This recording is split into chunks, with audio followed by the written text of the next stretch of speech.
Hi, welcome back to Lakeside Quilt Making Arts. We're working on the Mars quilt today, the one we have renamed Boldly Go. Instead of Happy Valley 2.0, it is now Boldly Go. I'm going to have a hard time remembering that because for 5 months now I've been calling it Happy Valley 2.0. So what we've done already, and I'll show you the video clip of it, is I've trimmed off the top, brought my boards down so I can work on it here, the design boards. So they're in the way, it's bulky. It makes my room smaller. My dog is not gonna like it. She hates for that door to be closed. So we're gonna have to make sure that it encourages us to get this quilt done so we can put everything back where it belongs. So I've made some progress. I'll show you what we've done so far, and then I'll meet you back here and we'll finish the bottom. Okay, it's time to figure out how brave I am. It's time to take the rotary cutter and cut on the Mars quilt. I know my midline, and I'm lining up the seams. Okay, once we have identified our curve, then we will be cutting through both sides at one time. I gotta say, it just looks pretty. Seeing uniformly pieced bright colors. I just love it. Now to redo some math before we cut.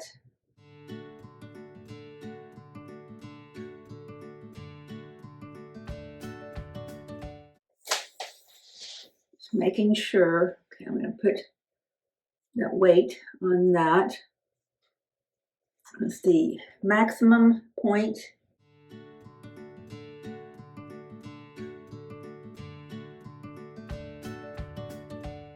Okay, so it's 59 inches. So what is that?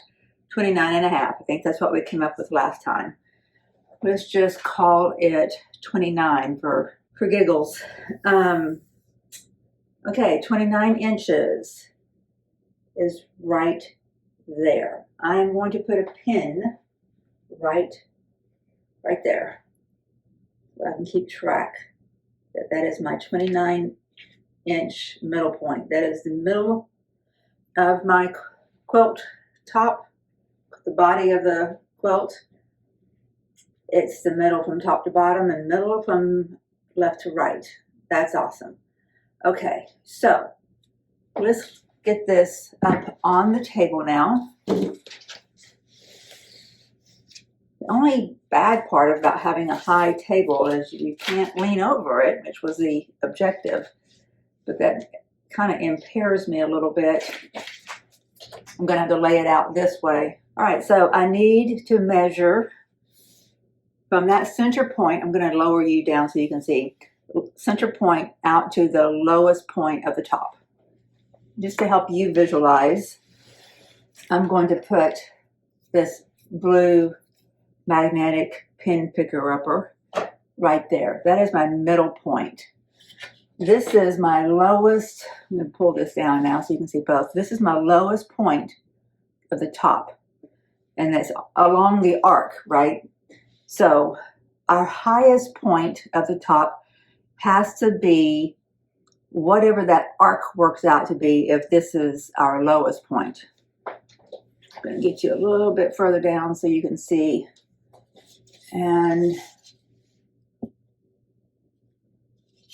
there you go. Okay, so drawing an imaginary line from that low point to over here at our midpoint. Okay, and now I'm going to hold firmly right there. And I'm going to draw, get one of my markers. Since I'm going to cut this off, I feel comfortable just using the ink from a Sharpie and not wasting the ink from one of my fabric marking tools. And just the fact that I'm doing this, again, before I pivot, I'm holding firmly down there and I'm shifting some more. The fact that I'm using ink, if you remember from our last video where I was really uncomfortable about taking any next steps. I was insecure about the whole process, didn't know where to start, what my next steps were. And you know, from that, we realized what I needed to do was to shape the body of the quilt. And then we could worry about putting the borders on from there. But in that conversation, we also had the realization that as artists, we really need to trust ourselves. We need to trust that our own ideas are worth our investment. They're worth our commitment. They're worth our time. They're worth exploring. Even if they appear to not turn out how we wanted them to, there's value in the lesson. There's value in the journey. But believing in ourselves, that's the greatest tool that any artist has.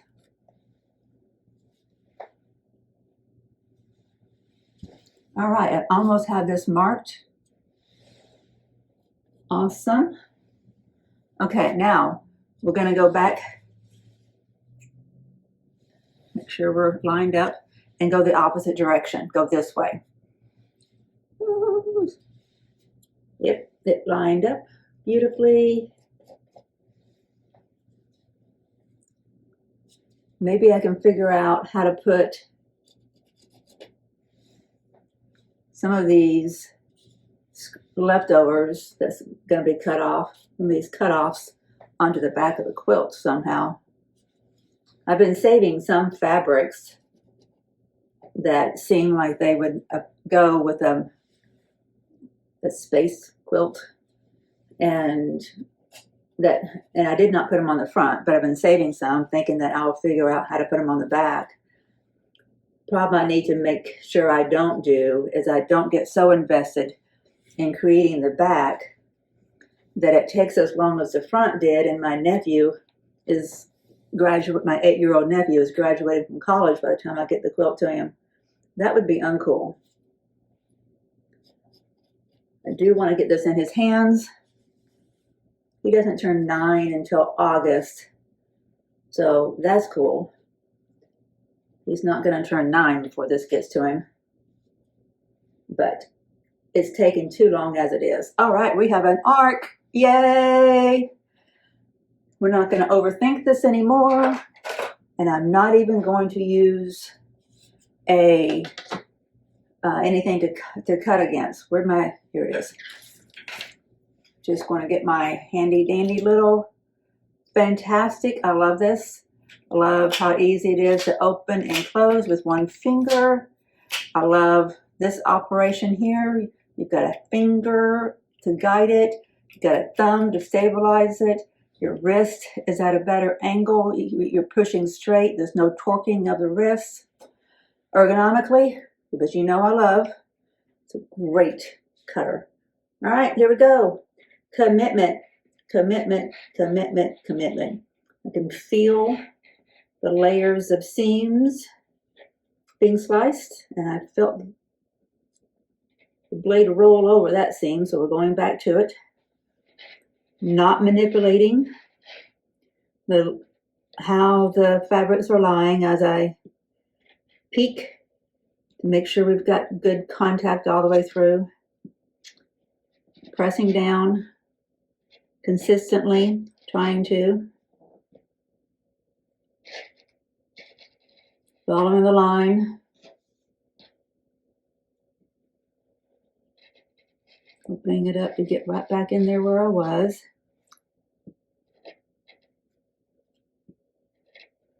Think about it, where the seams are, you're going through 1, 2, 4 layers, and this is batik. Gosh, why is that not cutting right there? Is there a pin in there? Interesting. Maybe it's a bad place on my... Oh, there's not a board underneath it. That's where these boards meet. Keeping my finger to the side, not out in front of the blade.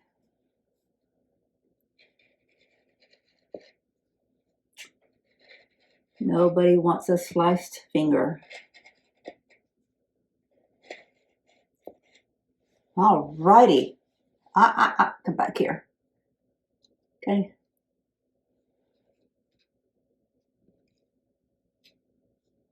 My dog is at the groomer, guys. I am elated and nervous for her. She needed it horribly. and they'll do a better job than I can do. But she needed some pampering. She doesn't know she's being pampered. She thinks she's being tortured because she's not with me. But the girl needed a good cleaning. She's been so high maintenance since her surgery last month. We haven't been able to add a good cleaning, so I'm glad that we could do that. All right, now get to see what it looks like. Okay. Did we do it? I can't hold it all open. Oh, that's gonna look good. Yeah. Okay. I am going to bridge the boards by putting the middle in between the two of them.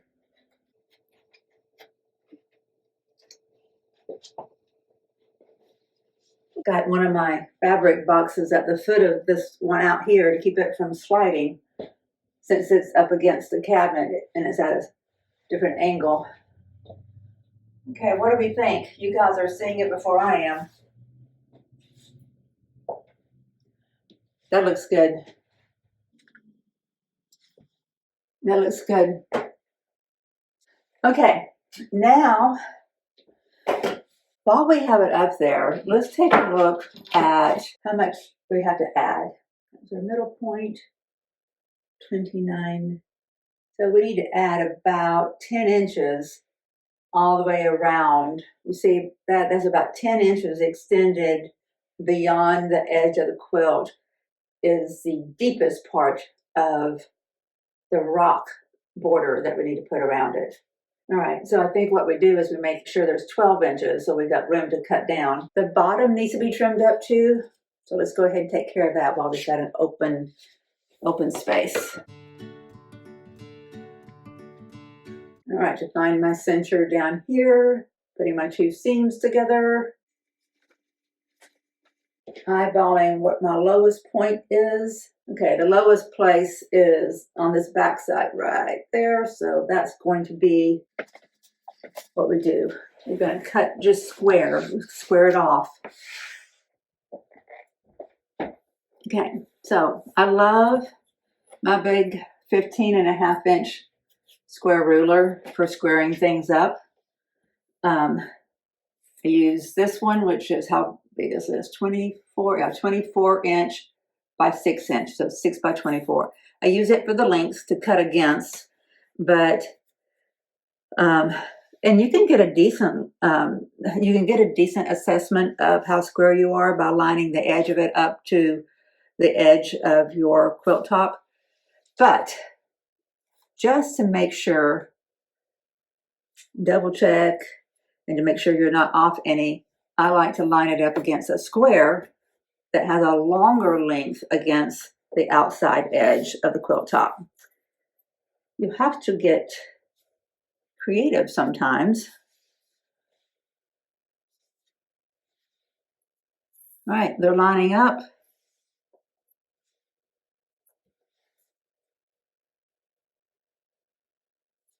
Okay, they are lined up. I'm going to put a weight on that one so it doesn't move.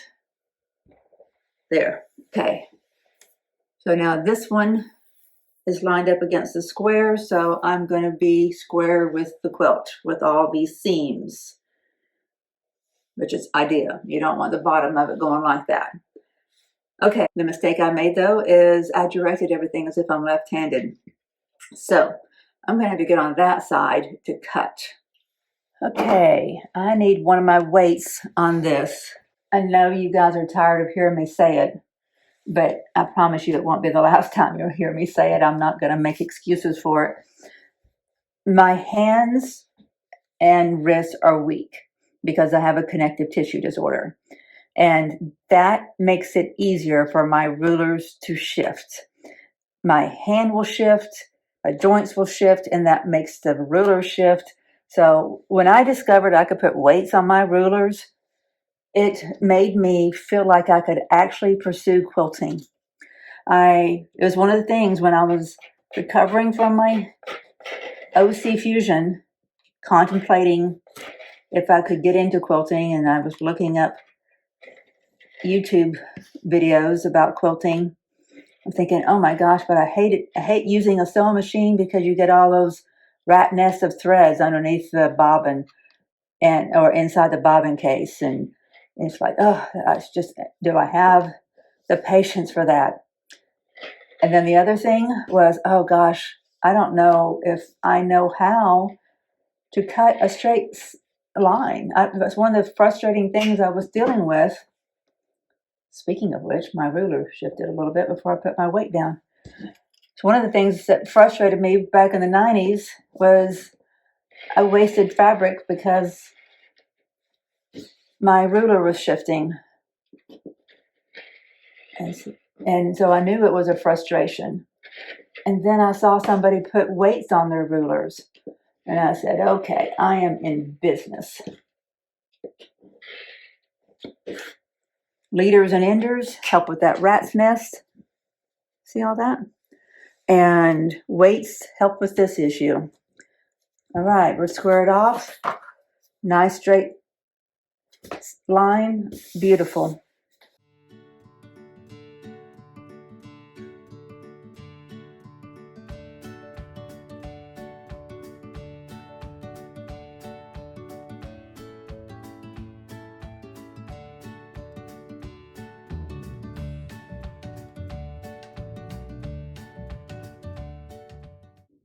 Well, we have made some progress, probably not as much progress as I'd like. I had an unexpected visitor and I am not complaining about it.